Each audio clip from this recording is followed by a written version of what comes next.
தேய்க்க தேய்க்க இப்ப பெருமாளுக்கு சிரஸ்லேருந்து சாத்தணும். அப்படி சாத்தும் போது இந்த தைலத்தை பெருமாள் அப்படி அப்சர்வ் பண்ணிப்பார். அந்த ஸ்டாச்சு அப்படி உள்ள இழுத்துக்கும். இந்த தைலம் எதுக்காக பெருமாளுடைய அந்த விக்கிரகத்துடைய உறுதித்தன்மைக்காக, சாநித்தியம், மந்திர சாநித்தியத்திற்காக இந்த தைலம் சாத்தப்படுகிறது.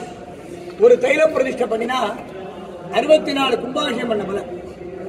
ஒரு தைல பிரதிஷ்டைக்கு 64 சம்பரோட்சண பலன் உங்களுக்கு. அதுபோல திருமலை திருப்பதி கோவிந்தராஜ பெருமாளுக்கு சுமார் 10 வருஷங்களுக்கு முன்பு பூர்ணமான தைல பிரஜாவா பண்ணா அந்த ஒரு காலம் ஆச்சு. திருப்பதி கோவிந்தராஜர் ஜிஆர் சுவாமி கொடுத்தோட அவ்வளவு சந்தோஷப்பட்ட. திருப்பதி கோவிந்தராஜருக்கு தைல பிரதிஷ்டை அந்த அம்மா பண்ணா அவா குடும்பத்தை. அதே போல திருக்கோஷ்டியூர், ஸ்ரீரங்கம், திருப்புல்லானி, திருவாலி திருநகரி, திருக்குழந்தை, கும்பகோணம், திருவள்ளரை, திருவாலது விதேசம் கூட தைலக்காப்பு சாத்துவார். வருஷா வருஷம் பண்ணணும்.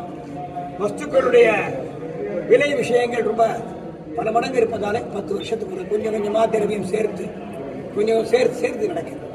இது இந்த பெருமாளுடைய உறுதித்தன்மைக்காக பண்ணப்படுகிறது. தைலம் சாத்த உள்ள பெருமாள் உறிஞ்சிப்பார். மேல வஸ்திரம் சாத்த முடியாது. அதனால வஸ்திரம் இல்லாமல் பெருமாள் சேவிக்கப்படாதுங்கிறதுக்காக தடை போட்டுவார். கழுத்து மட்டும் சேவிக்கலாம், சிரசு வரைக்கும் சேவிக்கலாம். அதனால இன்னைக்கு உங்க எல்லாருக்கும் இந்த பிராப்தம் கிடைச்சிருக்கு.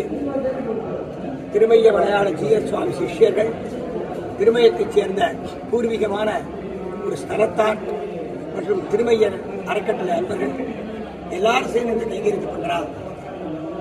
இந்த சம்பரோட்சணம் பண்ணுவதாலே 64 கும்பாபிஷேக பலன் சாஸ்திரம்.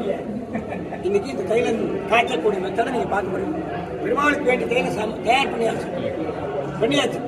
இது எப்படி ப்ரிப்பேர் பண்றோம், ரெக்கார்டு வேணும்னு கேட்கிறாங்கல்ல, அதுக்காக இது ஒரு வெரி ஸ்மால் டெமான்ஸ்ட்ரேஷன்.